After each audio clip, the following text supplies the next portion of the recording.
Hola doctora, ¿me escucha?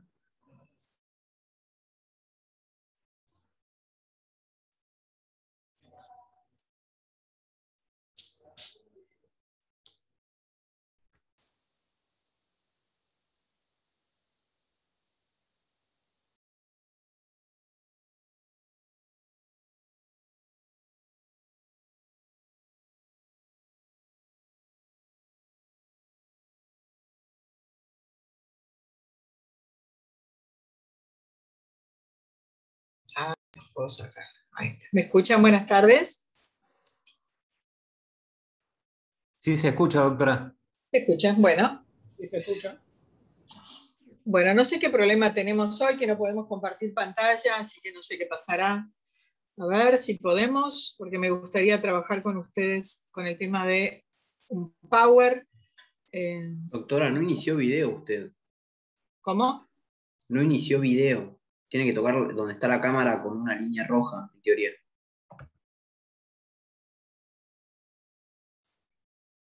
Acá está. ¿Ya está? Saben que no puedo abrirlo. Ahí está. ¿Ahora sí? Ahora sí. Bueno. ¿Cómo les va yendo en esta materia? ¿Cómo están? ¿Cuántas clases han tenido hasta ahora y qué les parece el derecho de familia? Levanten el micrófono y cuéntenme un poquito mientras tratamos de ver si podemos compartir pantalla con un Power. ¿Cómo va ese derecho de familia? ¿Les gusta la materia?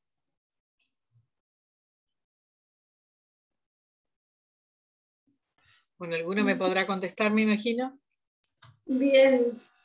Yo en lo Bien. personal es una materia que me gusta y que Ajá. no me presenta mayores dificultades de la lectura. Me resulta fácil comprenderla. No sé qué diga el resto. Es una linda materia, pero siempre digo que es una materia un poquito traidora, ¿saben? Porque parece que uno entiende todo, que puede con todo, y resulta que después, cuando tiene que repetir, se encuentra con algunas dificultades y con algunas confusiones. Entonces yo les digo que si bien parece sencilla, porque tiene que ver con la vida misma, con lo que vivimos todos los días, y es muy interesante, traten de ir grabando y registrando el derecho de familia desde ahora. ¿Me entienden? Desde ahora, no esperen dejarlo todo para el final, porque cuando lo dejen para el final se van a encontrar con un problema. Díganme, ¿cómo hago yo para compartir la pantalla? Acá. A ver ahí. ¿Ven ustedes? ¿Se ve el Power? No. De momento no. No se ve.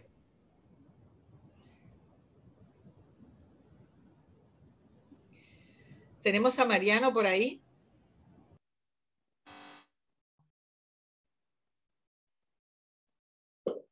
Sí, doctora, ahí yo ya le pasé el rol de anfitrión, así que le tiene que aparecer abajo de la pantalla, en Sí. verde, compartir pantalla. Estoy haciendo eso, pero no logro. A ver, acá tengo. Acá está. ¿Ahora sí? Perfecto. Perfecto. Sí, ¿se ahora ve? sí. Sí se ve. Profe, ¿Sí? una Dígame. pregunta. ¿Usted subió el PowerPoint de la clase pasada? Sí. Lo Ah, subió. listo. Sí. Perfecto. Sí. Lo subió la doctora, se lo mandé a la doctora Virginia Vázquez. Listo, perfecto. Yo como no anoto los profesores, o sea, tengo los PowerPoints, pero no sé cuál es de cuál, entonces por eso trato de ver cuál es el. Listo, excelente, gracias. Exactamente, sí, lo pasamos. Sí. Bueno, díganme cómo hago para pasar esto, porque tengo dificultades aquí para pasarlo. Ahora está, ya está, listo. Bueno, arrancamos. Acá hay un tema interesante hoy. Hoy vamos a ver los puntos 3 y 4 de la unidad 8. Y estos puntos 3 y 4 de la unidad 8 hablan exactamente de los efectos del cese de la unión convivencial. Ustedes han tenido por lo menos una clase, ¿verdad? Con la parte principal o la primera parte de esta unidad 8. ¿Cuántas clases tuvieron para ver unión convivencial? Una sola, profe, ayer. Una sola. Bueno, ¿qué les parece entonces? Yo estaba pensando, ¿qué les parece si repasamos un poquito algunas, vemos un poco cómo es el perfil de esta institución, repasamos un poco el concepto de la unión convivencial, vemos de qué se trata, para seguir avanzando y vamos a llegar entonces al final de mejor manera, que si tomamos nada más que los efectos del cese. ¿Están de acuerdo? ¿Les gustaría? Bueno. Sí, profe. Sí. Bueno, vamos a hablar entonces, vamos a hacer un repasito de todo lo que ustedes han visto hasta ahora, para ver qué es lo que saben, y les va a resultar inclusive mucho más sencillo para estudiar si podemos repasar ahora este tema.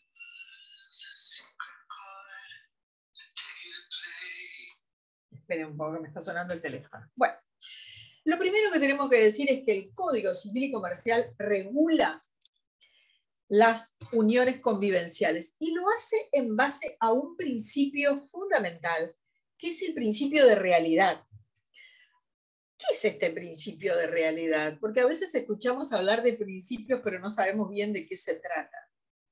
Este principio de realidad tiene que ver con, responde a las prácticas sociales vigentes, pero también las prácticas culturales que están vigentes en una determinada sociedad.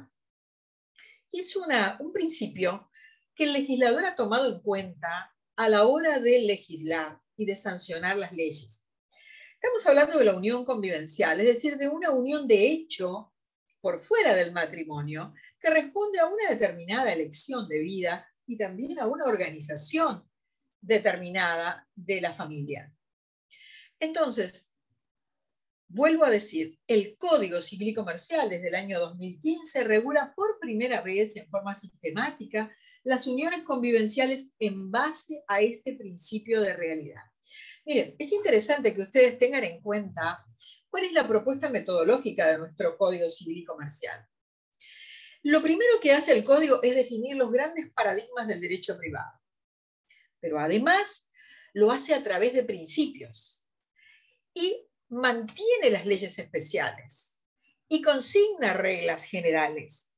Y esto es muy interesante, porque estos paradigmas y principios aquí, en materia de uniones convivenciales, responden justamente a esas prácticas culturales, a esas prácticas sociales que la sociedad mantiene y que el legislador debe considerar y que aquí hemos llamado principio de realidad.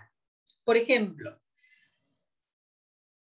paralelamente al matrimonio como institución, que durante muchos años fue excluyente en la protección legal, paralelamente las personas elegían vivir sin casarse. Y había tantas, pero tantas personas y tantas uniones convivenciales que no podía el legislador no mirarlas, no verlas y no pensar en la regulación de sus derechos, en la regulación de sus deberes.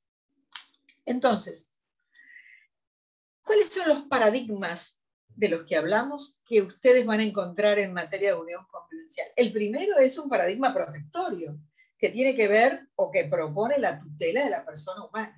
¿De qué persona? Bueno, la persona de los convivientes en una organización familiar como esta. Fíjense que tiene en cuenta cuál es el más vulnerable de los miembros de la pareja en el momento del cese de la unión. Tiene en cuenta cuál es aquel que ha sufrido un empeoramiento en su condición patrimonial al momento del cese. Es un paradigma protectorio, esencialmente tuitivo. Pero también otro paradigma, que es un paradigma antidiscriminatorio. ¿Por qué? Bueno, porque justamente tenemos aquí la posibilidad de que las personas elijan su modo de vivir, su modo de relacionarse, las distintas opciones de vida y también las distintas formas de vivir en familia. Elegir la organización familiar que realmente tenga que ver con sus creencias, con sus intereses, con sus objetivos. Y así tenemos la regulación de las familias ensambladas, estas familias que nacen de personas casadas antes, divorciadas, o viudas que vuelven a constituir un nuevo matrimonio o una nueva unión convivencial con sus hijos de parejas anteriores y después con los hijos comunes que tengan, familias ensambladas, familias monoparentales formadas por una mujer y sus hijos, un varón y sus hijos. Tenemos un solo progenitor aquí, de hijos que pueden ser adoptados o a lo mejor nacidos de técnicas de fertilización asistida. Pero también tenemos uniones convivenciales y también tenemos matrimonios igualitarios de personas del mismo sexo. Y a la vez conviven en la realidad los matrimonios de personas de distinto sexo. Entonces, la familia vive en este contexto multicultural. Vean ustedes que la Corte dijo en diversos fallos que la Convención Interamericana de Derechos Humanos, que la Convención Americana de Derechos Humanos, perdón, que es para nosotros de rango constitucional, no tiene en su normativa un concepto cerrado de familia, sino por el contrario, un concepto más flexible que no solamente ampara un tipo de organización familiar como el matrimonio, sino diversas opciones de vida. Y esto quedó plasmado por la Corte Interamericana de Derechos Humanos en el caso Atala, Rifo y Niñas contra Chile del año 2002, una sentencia que sería interesante que ustedes leyeran. Aparte, cuando hablé recién de la metodología del Código Civil y Comercial en materia de uniones convivenciales, porque de eso estoy hablando, dije que mantiene las leyes especiales. Y ahora les voy a dar a ustedes una nómina para que tomen nota de las leyes especiales que se mantienen. Una de ellas es la Ley de Locaciones Urbanas, que reconoce al conviviente no locatario la posibilidad de mantenerse en la locación hasta el final del contrato, en las mismas condiciones. Otra de ellas es la Ley de Violencia Familiar 24417, una ley de violencia familiar de orden nacional. La otra es la Ley de los Derechos del Paciente, 26529. La Ley 26862, que regula todo lo atinente a las técnicas de fertilización humana o técnicas de reproducción humana asistida. También la Ley 20774, que es una ley que reconoce el derecho de indemnización del trabajador fallecido a favor de su conviviente, cuando hubieran tenido determinada cantidad de años de convivencia. Otra es la Ley 26529. La ley, les voy a decir el número, de la Ley 24241, una ley viejita, que reconoce el derecho de pensión o a pensión del conviviente que hubiera convivido con la persona fallecida. Estamos hablando de un conviviente subvértice, por supuesto, con 5 años o con 2 años, depende si hubiera sido, si hay hijos o no hay hijos. Bueno, estas serían las leyes especiales que nuestro código mantiene en esta materia. Ya vimos entonces los paradigmas, protectorio y antidiscriminatorio. Ya vimos cuáles son las leyes especiales que se mantienen. Entonces vamos así como rápidamente a ver cuáles son los caracteres principales que tiene la unión convivencial. Vamos al artículo 509, para que ustedes lo vayan repasando. ¿Qué es la unión convivencial? Una unión, como dice el término. ¿Qué tipo de unión? La unión basada en relaciones de afecto, relaciones sentimentales. ¿Y cómo tiene que ser? ¿Clandestina? No, de ninguna manera, sino pública, notoria, evidente, estable, permanente y, por supuesto, de carácter singular. ¿Entre cuántas personas? 2 personas. Y 2 personas que tienen un proyecto de vida en común. Y eso es lo que van a desarrollar. Esta es una familia de 2 personas que, por supuesto, comparten este proyecto de vida en común, que pueden ser de uno u otro sexo. Tienen que ser mayores de edad, 18 años cumplidos, por supuesto. No deben ser parientes, o sea que no deben estar unidos por parentesco en línea recta, en todos los grados, en línea colateral hasta el 2º grado, por afinidad, en línea recta tampoco. no deben tener otra unión convivencial. Y por supuesto, la convivencia se tiene que mantener durante 2 años como mínimo. Vamos a repasar rápidamente. ¿Qué pasa durante la convivencia? ¿Qué deberes tienen? Digo, durante la convivencia, primer deber, deber de asistencia. ¿Qué significa el deber de asistencia entre los convivientes? Que los convivientes se deben alimentos en forma recíproca. ¿Cuándo? Solamente durante la convivencia. Vean ustedes la diferencia con el matrimonio. En el matrimonio, los alimentos entre cónyuges se deben durante la convivencia, durante la separación de hecho y durante también y después del divorcio en casos excepcionales. Aquí hay deber de asistencia recíproco solo durante la convivencia. Segundo, los convivientes tienen el deber, la obligación de contribuir a los gastos del hogar. Este es el artículo 520. ¿A qué gastos? Estos gastos domésticos que genera la convivencia de todos los días. ¿Y qué es lo que tienen que sostener? Primero, su propio sostén personal, sus propios gastos. Segundo, los del hogar, como dijimos recién, los gastos de los servicios, todo lo que demanda la vida en común. En tercer lugar, lo de los hijos comunes. Y esta obligación, fíjense ustedes, la ley dice que esto se extiende, este deber se extiende a las necesidades de los hijos. ¿De quién son los hijos? De uno de los convivientes, pero con el requisito de que convivan con ellos. Son hijos que pueden ser menores de edad, son hijos con capacidad restringida, son hijos que sufren alguna discapacidad. Entonces, este deber de contribución a los gastos del hogar también se extiende a las necesidades de los hijos. Aquí tienen ustedes los artículos 520, los artículos 455, todo lo que pasa durante la convivencia, artículo 519. Anótenlo como para ir repasando. Tercero, ¿qué otra cosa pasa entre los convivientes? Bueno, la responsabilidad por las deudas. ¿Hay responsabilidad entre ellos? Sí. La regla es que las deudas son separadas. Ninguno de ellos responde por las deudas que contrajo el otro, pero hay una excepción. Entre convivientes, uno de ellos responde solidariamente por las deudas que el otro contrajo cuando se trata de deudas para solventar las necesidades ordinarias del hogar o bien el sostenimiento de los hijos comunes o la educación de los hijos comunes. Este es el único motivo que hay para hacer que los convivientes sean responsables en forma solidaria por las deudas que uno de ellos contrajo con terceros por estas causas.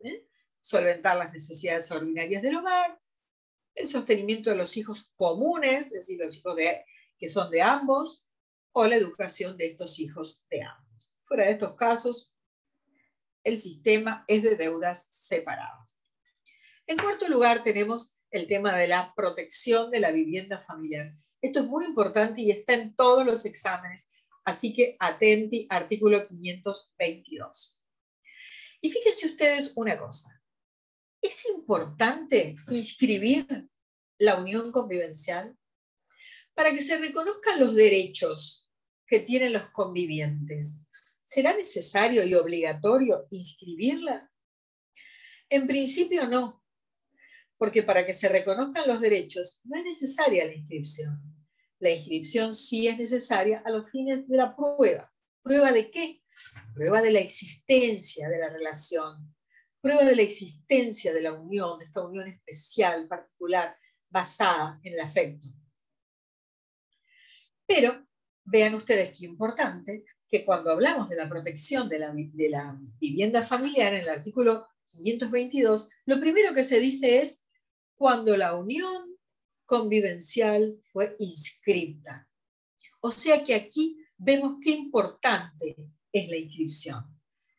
¿Qué pasa entonces? Bueno, para disponer de los derechos sobre esa vivienda familiar donde está sentado el hogar conyugal de los convivientes y tal vez de los convivientes con sus hijos, se necesita el asentimiento del conviviente no titular del bien.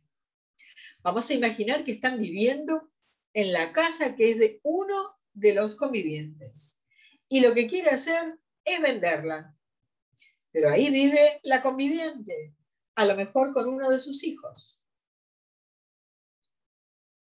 La ley dice entonces que si la unión convivencial fue inscripta, se necesita el asentimiento.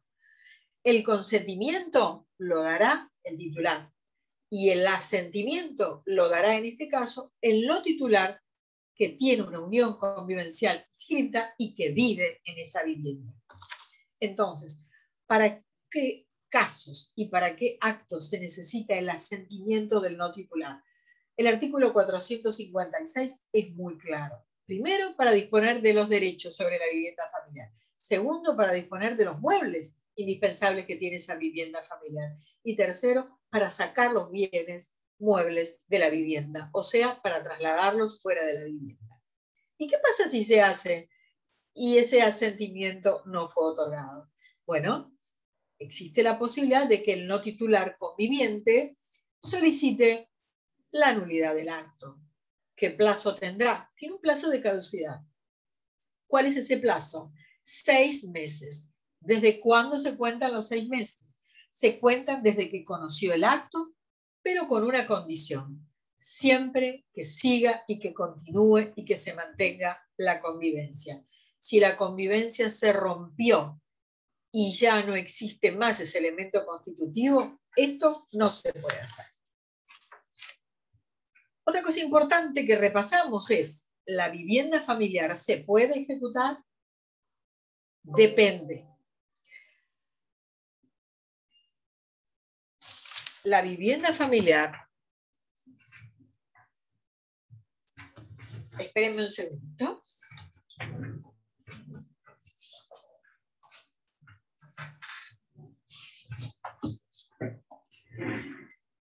La vivienda familiar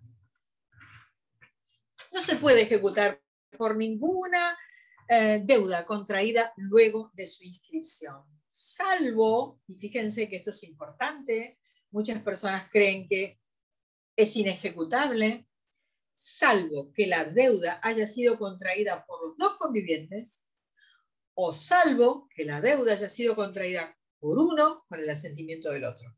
En ese caso, sí se puede ejecutar la vivienda familiar. Entonces, ahora sí entramos en nuestro tema. Nuestro tema tiene que ver con el momento final de la unión convivencial. Hay una serie de causas que producen el cese de la unión convivencial. Algunas causas tienen que ver con la voluntad de las partes y otras causas no tienen que ver con la voluntad de las partes. El artículo 523 regula 7 causales de cese de la unión convivencial. Las dos primeras no tienen nada que ver con la voluntad de las partes, de los convivientes. Una de ellas es la muerte de uno de los convivientes. Ustedes esto lo van a ver en el artículo 93 del Código Civil y Comercial. Habla claramente del tema. Y en segundo lugar, es la sentencia, por supuesto una sentencia firme, en un proceso de ausencia con presunción de fallecimiento de una persona que se fue del domicilio, pasaron 2 años y no se tiene ninguna noticia, eso genéricamente, pero también puede ocurrir que sea una persona que haya estado en algún lugar donde haya habido un naufragio, o tal vez la caída de un avión, o tal vez una acción de guerra, en fin, todas esas cosas de las que el Código habla como causas especiales. Pero la sentencia firme de ausencia con presunción de fallecimiento es una sentencia que declara la muerte presunta, y aquí declara la muerte de una persona y fija el día presuntivo del fallecimiento. Entonces, cuando eso ocurre, se termina la unión convivencial. La tercera causa es el matrimonio que contrae uno de los convivientes. La otra causa es la nueva unión convivencial que forma o que constituye uno de los convivientes. Y también el matrimonio entre ellos. Fíjense que ellos deciden casarse. También con esto cesa la unión convivencial. Y después tenemos esto que tiene que ver con la autonomía de la voluntad. Estas causas, por ejemplo, la causa de mutuo acuerdo, nos ponemos de acuerdo para darle final a esta relación. Y la otra es la voluntad de uno de ellos. Pero la ley también establece un recaudo importante y dice que cuando la voluntad unilateral de alguno de los convivientes fuera de dar fin a la unión convivencial, debe notificar al otro en forma fehaciente. ¿Cuál sería una forma fehaciente hoy? ¿Sería por WhatsApp? ¿Sería por Twitter? Una carta de documento. ¿Sería por carta de documento? Yo creo que sí. ¿Será común que las personas digan, terminamos la relación y te mando una carta de documento? Y no creo que sea muy común. No, no es común, pero imagínense ustedes que puede haber una pareja que tiene muchos años de convivencia, que tal vez tengan bienes en común, que a lo mejor tengan hijos en común, que tengan a lo mejor alguna empresa en común. Es necesario cumplir con la ley, porque hay que probar esta notificación fehaciente al otro para dar por terminada una unión convivencial. Y también la última causal es la causal que tiene que ver con la falta de este elemento constitutivo. El elemento constitutivo en una unión convivencial es indudablemente la convivencia, este proyecto de vida en común. Bueno, cuando ya no hay más un proyecto de vida en común porque se rompe, entonces tenemos allí que hay un cese de la convivencia mantenida. Pero la ley también se encarga de aclarar que hay algunas situaciones en las que no debe interpretarse que ha habido un cese de la unión convivencial. Por ejemplo, personas que viven separadas por razones de enfermedad, personas que viven separadas por motivos laborales, a lo mejor alguno de los convivientes vive en el extranjero porque trabaja en alguna empresa, pero también podría ser por cumplir una condena.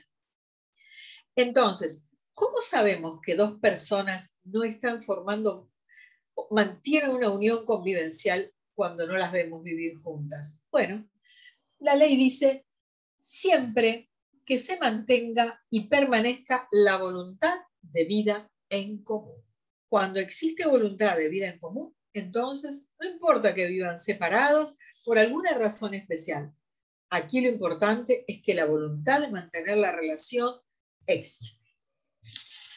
Bueno, vamos a ver cuáles son los efectos ante el cese. Y uno de ellos, vamos a analizar dos. Primero la compensación económica y después vamos a analizar el tema de la vivienda, la atribución de la vivienda familiar. ¿Qué es esto de la compensación económica? Bueno, en el derecho argentino se ha incorporado recientemente.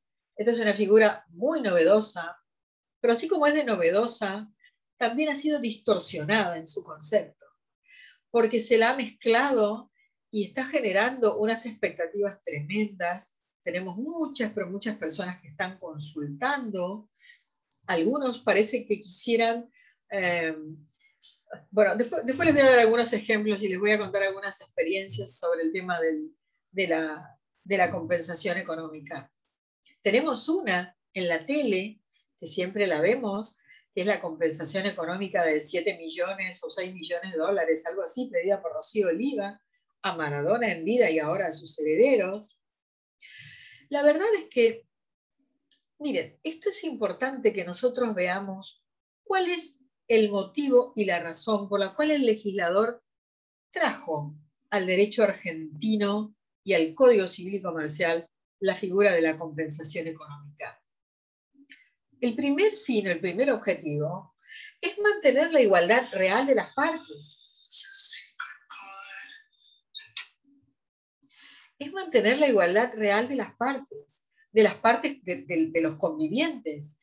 Es decir, ¿igualdad real de qué? de condiciones, pero también de oportunidades. Mantener una paridad significa evitar esta asimetría, que significa que uno puede tener muchísimo y el otro puede empobrecerse muchísimo también sin tener posibilidades. Pero todo esto una vez finalizado el proyecto de vida en común. Porque la compensación económica solamente procede cuando se produce el cese de la unión convivencial. No hay ninguna posibilidad de peticionarla antes. Entonces, ¿para qué sirve? Es una herramienta importante que sirve para evitar la asimetría y para corregir esto tan disvalioso que existe cuando una persona tiene un desequilibrio evidente, mensurable, y tiene un verdadero, como es la ley, empeoramiento en su situación económica. A mí la palabra empeoramiento me dice solamente que hay un empobrecimiento de uno y no del otro. Entonces, esa desigualdad, para eso sirve la compensación económica. Y solamente funciona con el cese. Y solamente funciona cuando podemos probar que la causa de este desequilibrio patrimonial está en la convivencia y en la ruptura. Tiene que ser la causa, no se puede atribuir a otra causa porque no se puede ganar un juicio así. La ley es muy clara. Uno de los convivientes sufre un empeoramiento, un empobrecimiento de su situación patrimonial o económica, y entonces, ¿por qué? Por la convivencia y la ruptura. Esa es la causa. Entonces, para compensar esa desigualdad que afronta, tenemos la posibilidad de que pida una compensación económica, y esa compensación económica va a nivelar de alguna manera su situación. No es un proceso fácil, pero sí es un juicio que exige muy buena prueba. El artículo 524 dice, vean ustedes, lo voy a leer para que ustedes lo escuchen. Dice 524. El conviviente que sufre un desequilibrio manifiesto que signifique un empeoramiento de su situación económica con causa adecuada en la convivencia y su ruptura, tiene derecho a una compensación. Bueno, vamos a ver entonces. Uno de los convivientes va al estudio de su abogado. Acá tenemos unos cuantos abogados en la clase. Y dice, doctor, yo tengo un problema. Les voy a contar un caso para que lo analicemos desde allí.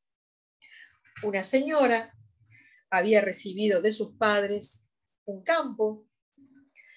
Ella y su hermana siempre tuvieron mucha producción en su campo. Era un campo de papa que estaba en la ciudad de Balcarce.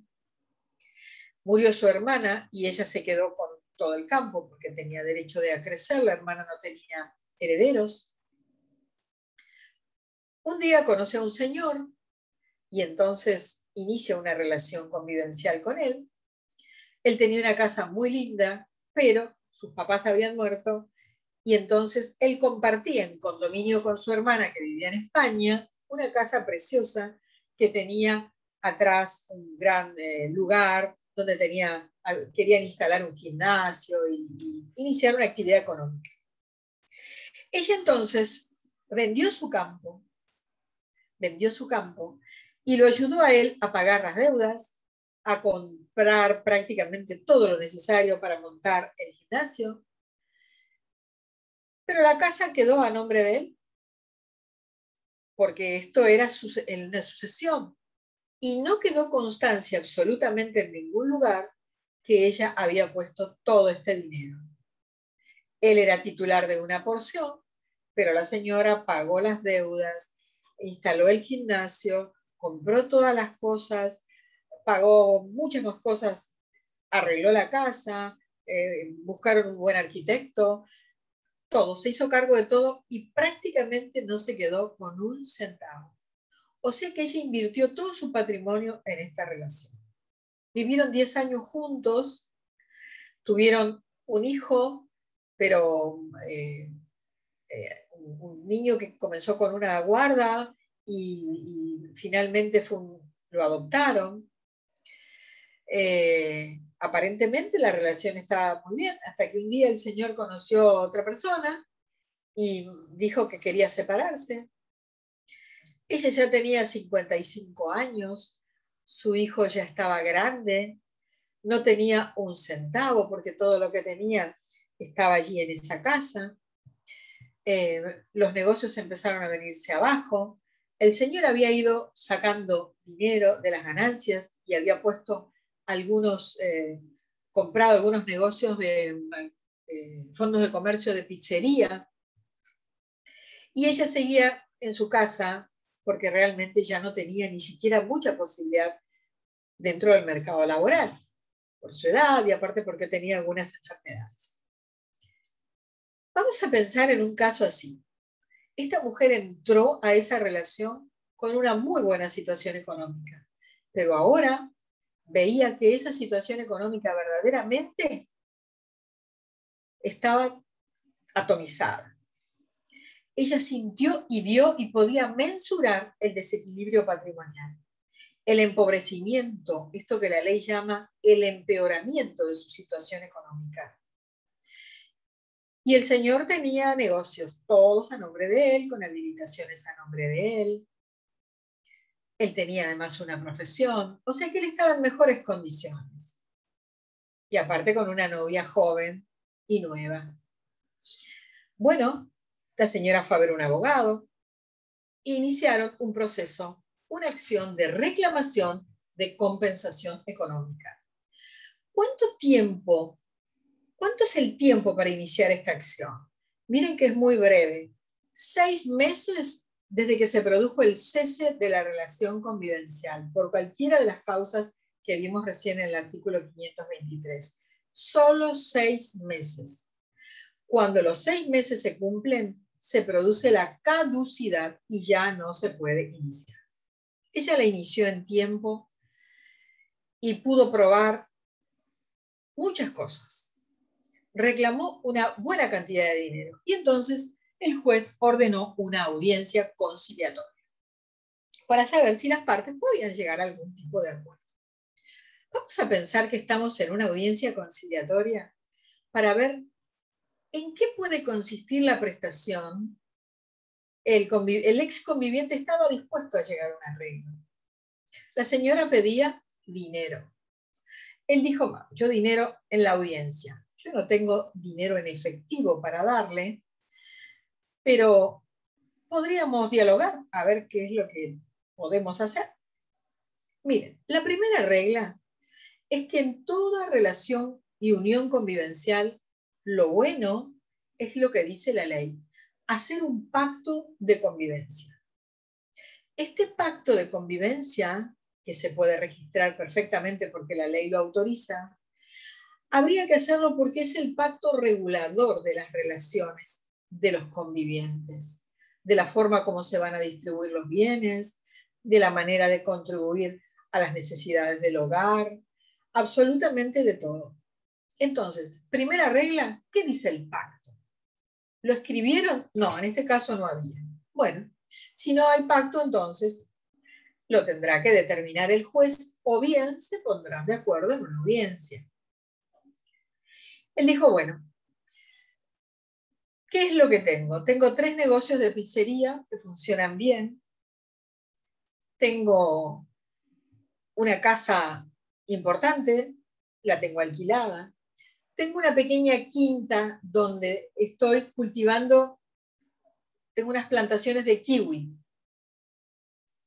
Así que puedo darle a la señora algún fondo de comercio, si quiere, o bien puedo arrendar la quinta con plantaciones frutales y darle a ella el usufructo por 5 años.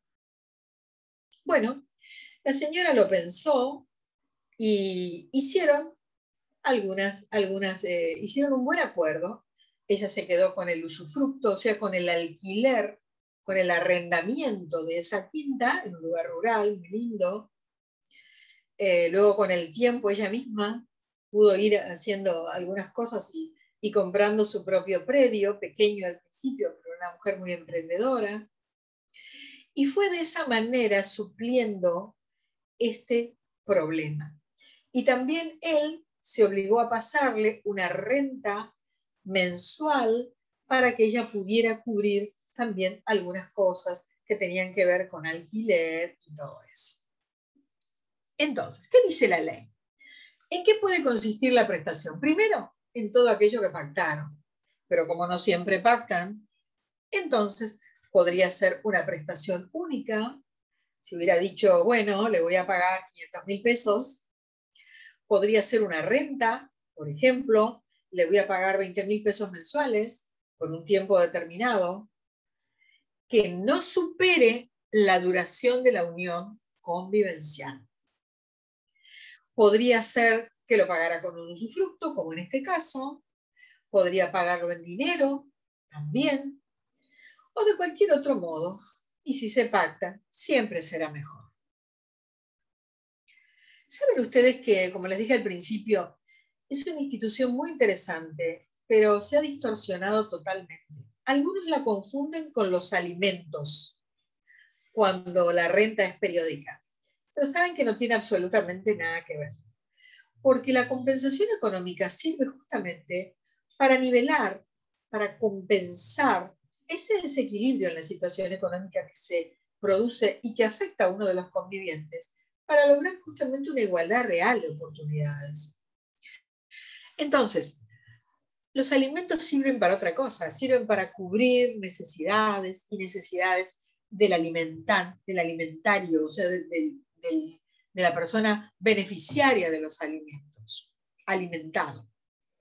Acá no, acá el objetivo es justamente corregir un desequilibrio económico. También se lo ha confundido con la indemnización por daños. Bueno, para probar el daño hay que probar que existió culpa. Y acá no hay culpa. Aquí hay un desequilibrio económico. Aquí no vamos a discutir qué fue lo que pasó durante la convivencia. Lo único que sí se debe probar es el desequilibrio. La señora dirá, yo entré con este patrimonio y ahora tengo 0 patrimonio. Así que esto hay que corregirlo, porque no es que los dos nos empobrecimos. Yo me empobrecí, empeoré mi situación, pero mi conviviente ha mejorado muchísimo. Y justamente este esfuerzo compartido que hicimos nos está reflejando en la realidad. Entonces, ¿es parecido a una indemnización por daños? No, de ninguna manera. Tampoco es una indemnización de tipo laboral. Miren, hace poco tiempo una señora, poco tiempo, digo, hará como 3, 4 meses, una señora me consultó y me dijo, viví 10 años con mi conviviente, con mi pareja, y ahora quiero que me paguen por los años que estuvimos juntos. O sea, lo había confundido. Yo dije, señora, ¿usted trabajaba para él? No. ¿Era empleada? No. ¿Y por qué hay que indemnizarla por haber vivido con usted? Ven que se distorsiona, se distorsiona. Quiero que me... Hace como 2 o 3 meses una señora en un caso de violencia familiar, que teníamos una audiencia, también nos mandó una consulta y dijo, él me tiene que pagar a mí porque ya dejamos de relacionarnos y yo no tengo de qué vivir, así que me tiene que pagar. ¿Qué es lo que le va a pagar? ¿Alimentos? No, porque en la unión convivencial los alimentos son solamente durante la convivencia. ¿Qué le va a pagar? ¿Se estaría refiriendo a la división de los bienes que tenían? Tenían solo bienes muebles en la casa. Pero vean ustedes, a mí me llama la atención la forma como Rocío Oliva plantea la compensación económica.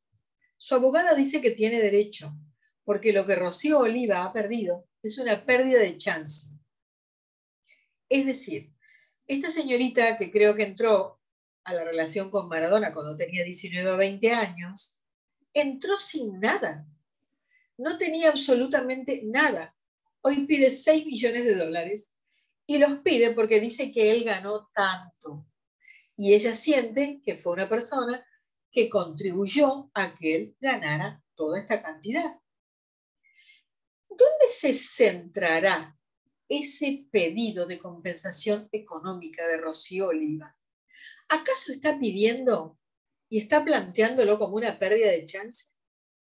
Como viví tantos años con él y era un hombre que hizo mucho dinero, yo perdí vivir y ejercer esto que tanto me gusta, que es ser una estrella del fútbol, a lo mejor femenino, o estudiar para ser, no sé, qué sé yo, entrenadora, no sé qué, o periodismo deportivo que ahora está haciendo. Bueno, la verdad es que siempre me ha llamado la atención ese planteo. No sé cómo va a terminar, porque me parece que ahora ya no tiene un solo demandado, sino que tiene unos cuantos en la sucesión de Maradona.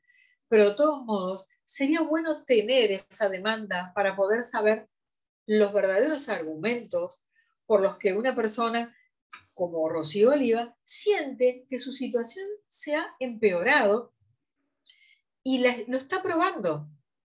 Lo ha iniciado con pruebas. Así que les recomiendo que sigan el caso para ver cómo es la cosa, porque me gustaría saber cómo termina.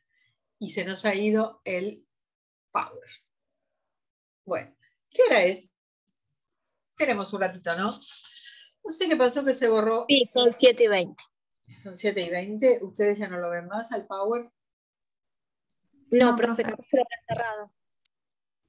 ¿Qué dice que está cerrado? A ver. Sí, seguramente lo habrá cerrado. Tiene que volver a poner compartir abajo. Sí.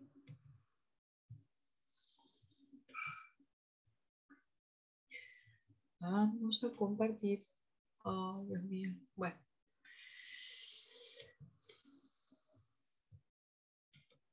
Saben que es la primera vez que me pasa esto porque venía todo tan bien, tan lindo, tan hermoso. Bueno, sigamos. Ya lo vamos a encontrar. Ya lo vamos a encontrar. Ahí aparece la pantalla de ustedes, profesoras, que lo está buscando. Ahí está. Ahí está. ¿Lo pueden ver ustedes? ¿Lo ven? No, ahí está cargando. Ahí está cargando, ya aparece, me parece. Bien. Vamos entonces a ver el tema de... terminamos con esto de la compensación económica. Ya vimos las diferencias y vamos a ver las pautas de valoración. ¿Qué es lo que el juez va a tener en cuenta para decidir? ¿Cómo va a evaluar el juez la procedencia? Pero también cómo va a evaluar el juez el monto que se pide de la compensación económica.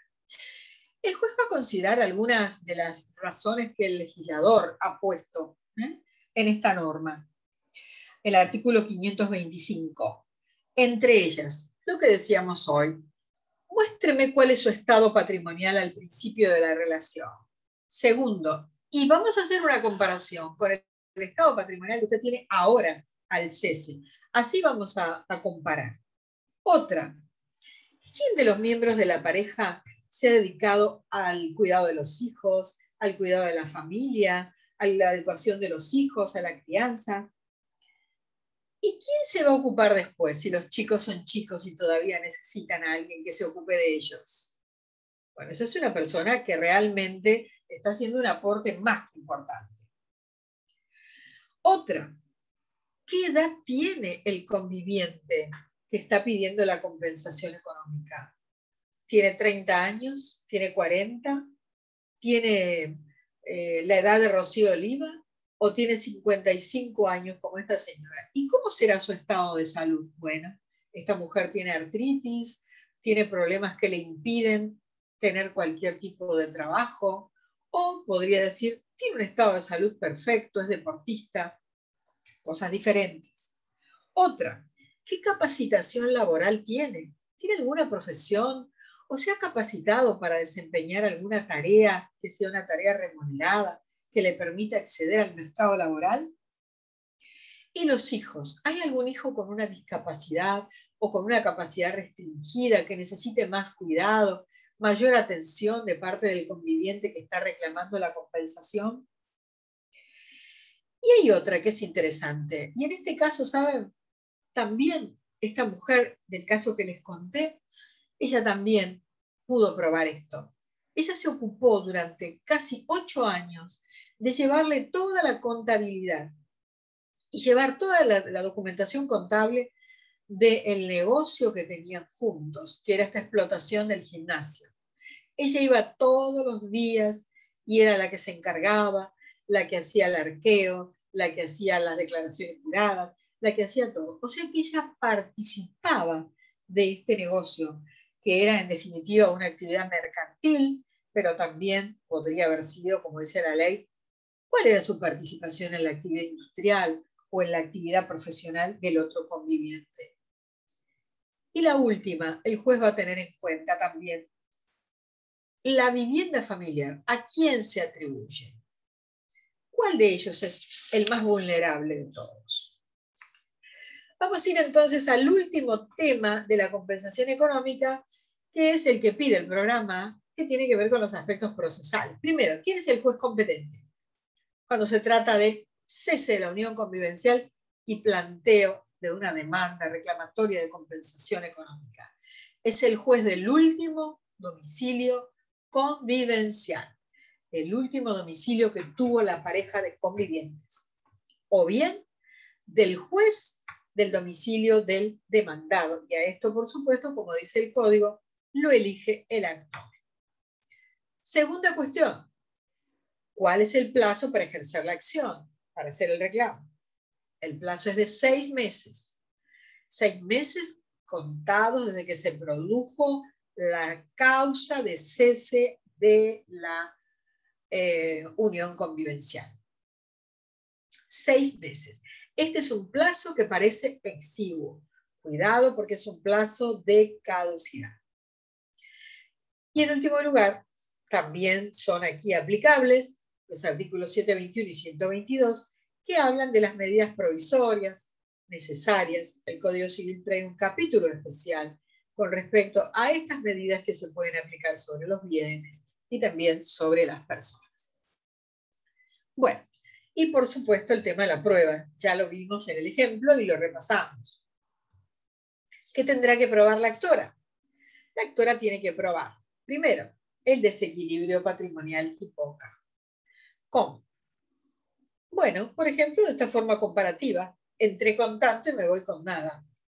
Pero también pruebo que el otro conviviente sí se ha enriquecido y que este esfuerzo común compartido no fue tan compartido. Segundo, siempre que se plantea un desajuste de este tipo en la situación económica, lo importante es la prueba. Porque nosotros no podemos ir al juez con un buen discurso, contándole la historia de la vida de la familia. Al juez eso le va a resultar muy interesante para conocer. Pero a los jueces se los convence con prueba. Y cuando uno no puede convencer al juez con prueba, siempre perderá un juicio. Así que tengan cuidado con esto, porque hay que probar los esfuerzos compartidos, pero sobre todo hay que probar los resultados. Y estos resultados hay que mostrarlos claramente y decir, esta relación y la ruptura, que son la causa eficiente de mi desequilibrio y del empeoramiento y del empobrecimiento que he sufrido. Bueno, vamos a ver entonces el último punto, que es la atribución del uso de la vivienda familiar. Estas son las consecuencias, o sea, los efectos del cese de la unión convivencial en materia de atribución de la vivienda familiar. Acá tenemos el artículo 526. ¿A quién se puede atribuir el uso de la vivienda familiar? A cualquiera de los dos convivientes, a cualquiera. ¿De qué vivienda familiar estamos hablando? Bueno, de la que fue sede del hogar conyugal, del hogar convivencial, es decir, de esa vivienda, de esa casa, departamento, de ese lugar donde se desarrolló la vida cotidiana de los miembros de la unión convivencial. ¿Y qué se tendrá en cuenta? Bueno, se tendrá en cuenta especialmente quién es de los dos el que más la necesita y quién de los dos es el más vulnerable, es decir, aquel que no tiene bienes para acceder a una vivienda y que realmente está en un estado de necesidad, que si no tuviera la vivienda familiar se quedaría a lo mejor en la calle. Y fíjense ustedes que acá la cuestión axiológica es muy importante, porque nosotros tenemos la realidad, tenemos la norma, pero lo más importante es ver cuál es la razón por la cual el legislador dice, vamos a ver a quién le atribuimos el uso de la vivienda familiar, al más vulnerable. Tiene un valor. El valor se llama solidaridad familiar. Anótenlo, porque estos son valores importantes que rigen en el derecho de familia.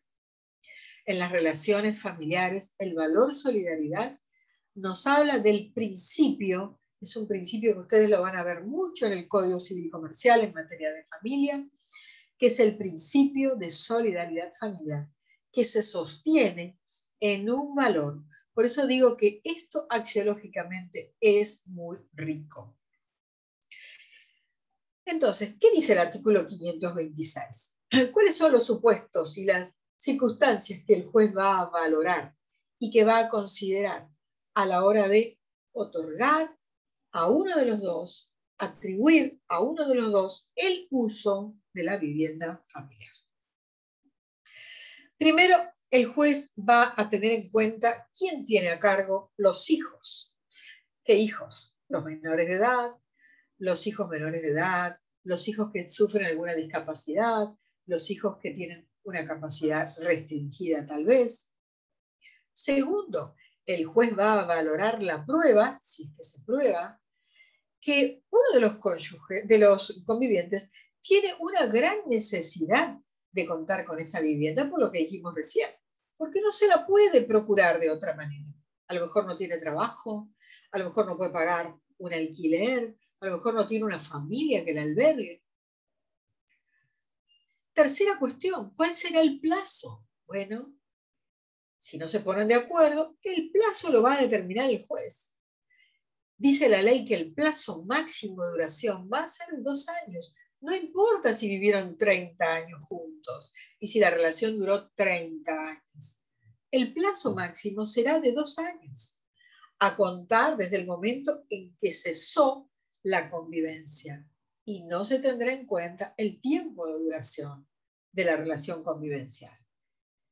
Quinto, ¿qué pasa si esta es una vivienda, por ejemplo, propia del otro conviviente y se la atribuyen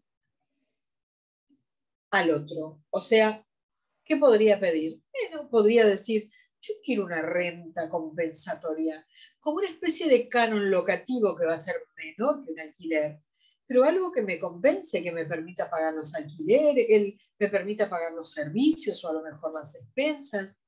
Esta señora a lo mejor trabaja, no ganará tanto como para comprarse una casa, pero sí puede pagar los servicios. Entonces, ¿puede pedir una renta compensatoria? Sí que la puede pedir, la ley lo permite. Pero también se puede pedir al juez que el inmueble no sea enajenado durante este tiempo, 2 años que va a durar. Que el inmueble no sea enajenado, porque si se vende, realmente se pueden atomizar los derechos. Y también que no se venda sin acuerdo previo. Es decir, conseguiste un comprador, bueno, si conseguiste un comprador no hay problema, pero hay que dar aviso fehaciente para que el conviviente a quien se atribuye la vivienda familiar sepa a qué atenerse. ¿Y qué pasa si esta vivienda familiar está en condominio entre ambos? La compraron juntos. Bueno, dice que el peticionante, que pide que se le atribuya, puede pedir que el bien no sea liquidado, que el bien no sea partido durante ese tiempo. Y ahora vamos al otro supuesto. Este es un inmueble alquilado. vivían en una casa alquilada y el contrato recién empezaba. ¿Cuál será la solución? Porque siempre pensamos que aquí hay uno que es dueño y el otro no, uno propietario y el otro no, o en condominio, pero puede ser que no tengan nada de eso. Estaban alquilando una vivienda, habían renovado contrato hace un mes. Miren qué interesante. El conviviente que no es locatario tiene derecho, cuando se le atribuye la vivienda familiar, a quedarse hasta el final del contrato, a mantenerse en la locación hasta el final del contrato. El locatario, que es el otro al que no se le atribuye, tiene que seguir pagando el alquiler. Y también la garantía se debe mantener. Eso es lo que dice la ley en el artículo 526. Y por último vemos cuándo cesa este derecho de atribución de la vivienda, del uso de la vivienda familiar. ¿Cuándo cesa? A ver qué les parece. Primero cesa porque se cumplió el plazo. Segundo cesa porque... ¿Por qué podría cesar? A ver, ¿qué les parece? Porque tiene otra relación con otra persona. Puede ser, claro que sí, claro. Puede ser porque tenía otra relación. Nosotros acá pusimos cesa porque se cumplió el plazo, porque cambiaron las circunstancias. ¿Cómo cambiaron las circunstancias? Bueno, se ganó la lotería, no sé, o encontró una persona que tenía mayores posibilidades, entonces se fue de ese lugar y formó otra relación y se fue. Pero también, y esto lo vamos a estudiar en la segunda parte, cuando estudiemos derecho sucesorio, dice, por las mismas causas de indignidad previstas en el artículo 2281. Eso lo vamos a analizar bien cuando entremos en el derecho sucesorio. Y acá nos encontramos con el penúltimo supuesto, que es, ¿qué hacemos con la atribución de la vivienda si la unión convivencial cesó por la muerte de uno de los convivientes? Acá nos encontramos con un conviviente supérstite. Estaba viviendo en el inmueble donde ambos vivían, que era sede del hogar familiar, y se murió el conviviente. ¿Qué situación? El artículo 527 lo regula muy extensamente. Y dice que lo que puede alegar y lo que puede invocar en su beneficio es un derecho real de habitación como conviviente, sobreviviente o supérstite. ¿Qué es lo que tendrá que probar para acogerse a este beneficio y lograr este beneficio? Primero, que carece de una vivienda propia. Segundo, que carece de una vivienda propia que sea habitable. A ver, se podría decir, tiene una vivienda, tiene un inmueble. ¿Qué inmueble tiene? Bueno, en realidad lo que tiene es un galpón. Un galpón que en este momento está vacío. Bueno, sí, pero el código dice habitable. Entonces, cuando no es habitable, podemos entender que carece de vivienda propia que sea habitable, porque vamos a sacar a una persona de un lugar donde vivía, donde tenía la sede de su vida, se desarrollaba ahí, para mandarla a un lugar no habitable, con buen criterio dice habitable. Entonces será materia de prueba a ver cuán habitable es o no. Y además, carece de vivienda, carece de una vivienda propia que sea habitable. Y dice, y no tiene acceso a la vivienda porque no tiene bienes. Dice, fíjense, carece de vivienda propia habitable o de bienes suficientes que le aseguren el acceso a la vivienda. Cuando prueba esto, que son estos extremos importantes de la norma, entonces puede pedir y plantear, invocar el derecho de habitación real que sea gratuito, que le corresponde por 2 años. El plazo es 2 años. Cuidado con esto porque es un plazo máximo. En el caso del cónyuge supérstite, la cosa es diferente, porque es distinto, no tiene esta limitación temporal. Segundo, ¿cuál es el inmueble sobre el que va a ejercer este derecho real de habitación? Es el inmueble que pertenecía al causante y que constituyó sede del hogar familiar. Y que en el momento en el que murió el conviviente no se encontraba en condominio con otras personas, porque en ese caso no podría.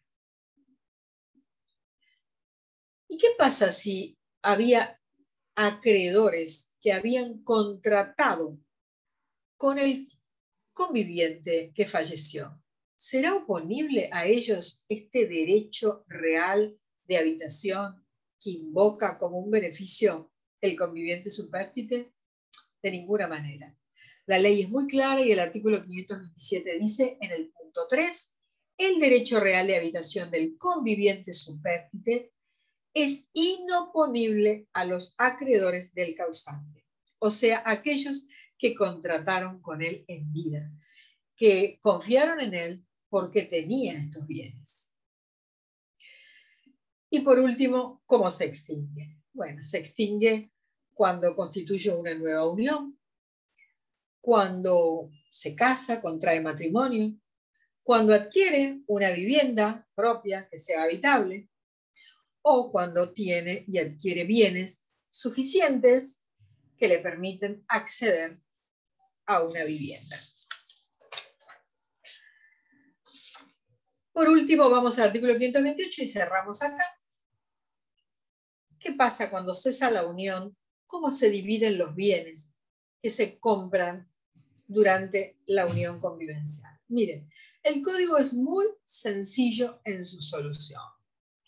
Dice que los convivientes que adquirieron bienes durante la unión convivencial, en principio deben distribuir los bienes según el pacto de convivencia que celebraron al inicio de la relación. O tal vez lo celebraron después. Pero en el ejercicio de la autonomía de la voluntad, ellos pactaron cómo distribuirse los bienes. Primero, esa es la regla. Vamos al pacto. ¿Qué dijeron? Si no hay nada pactado, entonces el principio es este. Los bienes se mantienen en el patrimonio de aquel conviviente que los adquirió. O sea, el que los adquirió, sea por el título que fuera, mantiene los bienes en su patrimonio como propietario. Ahora, ¿qué pasa? También es cierto que se pueden presentar muchas situaciones. Y aquí no se trata, la ley de ninguna manera pretende amparar situaciones injustas. Para eso estamos los abogados. Entonces, esto es sin perjuicio de la aplicación de principios generales. Cuando nos presenten un caso y veamos que hubo un enriquecimiento sin causa del otro conviviente, de uno de los convivientes en desmedro, en menoscabo y perjuicio del otro, hay que plantearlo. Cuando nosotros veamos y oigamos a una persona planteándonos esto en el estudio jurídico y diciendo, mire, acá hubo un problema, mi conviviente compró algo, pero lo compró a nombre de otra persona, lo inscribió a nombre de otra persona para no permitirme la participación y en realidad era dinero de ambos y era un esfuerzo compartido. Entonces ahí estamos también hablando de otro principio que no se puede sostener de ninguna manera cuando estamos hablando de simulación, la interposición de personas, el enriquecimiento sin causa, y hay un montón de otras figuras que por supuesto con las que vamos a tener que trabajar para probar judicialmente que tenía derecho al 50% por lo menos de los bienes para distribuirlos de manera justa y equitativa. Así que aquí los abogados tienen mucho trabajo y las uniones convivenciales, cuando cesan, siempre dejan muchos problemas.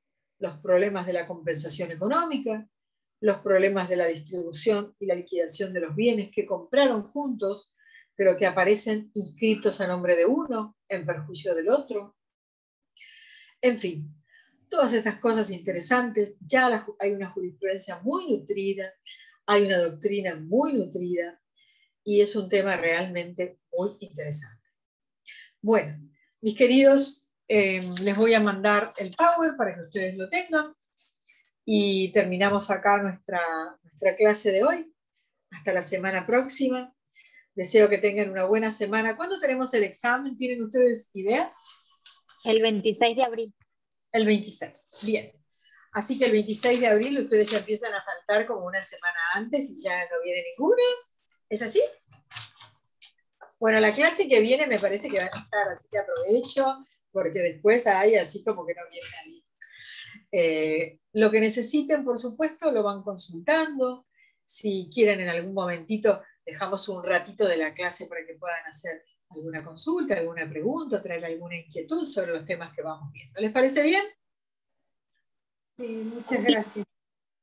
Bueno, entonces hasta la semana próxima, que les vaya bien, que en todas las cosas les vaya bien y que tengan lindas clases y que el 26 tengan un hermoso examen. Hasta el jueves próximo.